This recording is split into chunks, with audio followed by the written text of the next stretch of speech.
Hello and welcome. Outclassed, outworked, and generally outplayed. Three adjectives you can use to describe the Blues' performance in comparison to that of the Saints. With that in mind, you'd think I have some analysis prepared digging into how this was, but today my analysis this week is less in depth and more an observation. An observation which I think is a silver lining from the weekend.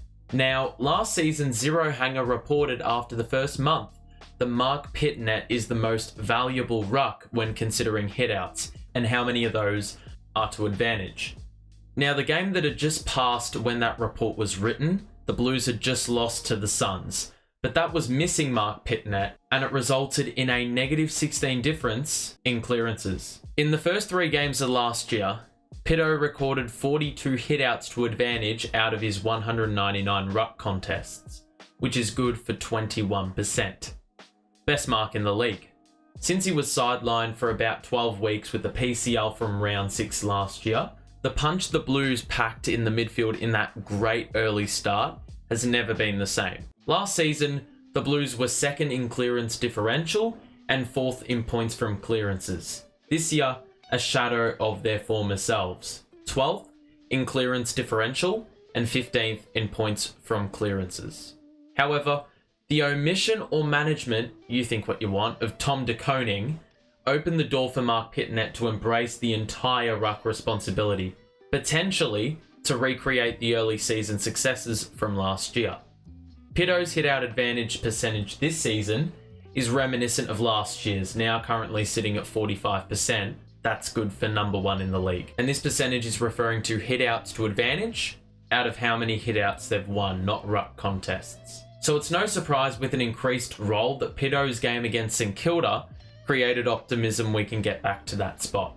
He did exactly what a ruckman should, ushering the ball into the hands of our midfielders for first use, getting around the ground and making an impact, linking a passage of play up with the handball, and generally speaking, making a contest.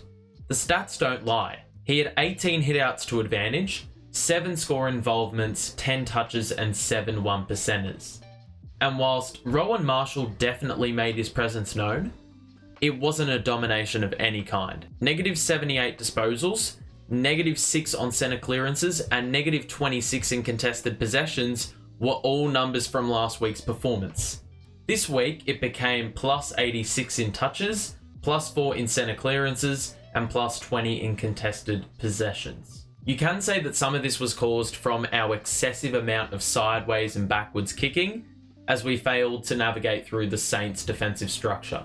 That said, it's an overused footballing cliche to say that games are won in the centre, and Pitto placed us high on a pedestal with the way in which he was able to constantly knock the footy into our lap and have us dictators of possession from the restart. Several Blues had a high amount of possession. Last week, no player had more than 25 touches for Carlton. That problem was rectified with so-called ball users like Walshy and Chera, players that cover large distances like Akers, and game breakers like Cripps getting 34 or more, with Hewitt also getting 29. 4 of the top 5 contested possession winners were these 4 Blues. In theory, if Carlton win this game, Marc Pittonet's performance isn't swept under the rug and it's happy days. The problem was everything that happened after the tap, and this really overshadowed Pittonet's performance. The Saints were relentless. It was a high-pressure game. So you'd have these players getting first use, but the Saints would be right there to lock them up in a tackle and cancel out Pitto's effective tap work. If it bypassed that stage, the ball use into the forward 50, especially through the possessions that came from Pitto's service, that being out of centre clearance, was pretty self-destructive. Poor delivery, not really giving any one of our forwards the upper hand. We know how the Saints in open play would usually force us backwards or sideways, much to the detriment of how we wanted to play. So now we go back to these 5 players with 29 touches or more. Hewitt has 24 handballs, leading to 30 metres gained. Walshy for 38 touches only had 249 metres gained. And Patrick Cripps had 336 metres gained. So the dominance that Pitto was providing for us out of the middle was one of the most simplistic and straightforward opportunities to capitalise on an unset Saints structure, which when active clogged the space and had us second guessing ourselves, which manifested mistakes. Opportunities which, as straightforward as it seemed in typical Carlton fashion, were difficult to capitalise from. And so at halftime, following our clearly better and more fruitful half on the scoreboard, obviously in comparison to the second half, this only led to a 4-point lead, despite our advantage of 50 more touches, 5 more inside 50s, 28 more contested possessions, and 6 more centre clearances. That failure to capitalise would be our downfall, with no amount of cushioning to keep St Kilda at bay. So, going full circle back to Marc Pittonet, this man couldn't have done much more to benefit his team. One area where we could exploit St Kilda was out of the centre bounces.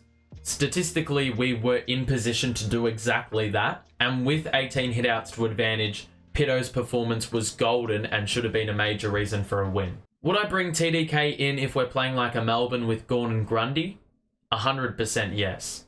But for a team like St Kilda, who are also running a solo ruck, you can afford to play a Harry Mackay or a Louis Young in the ruck in the arcs.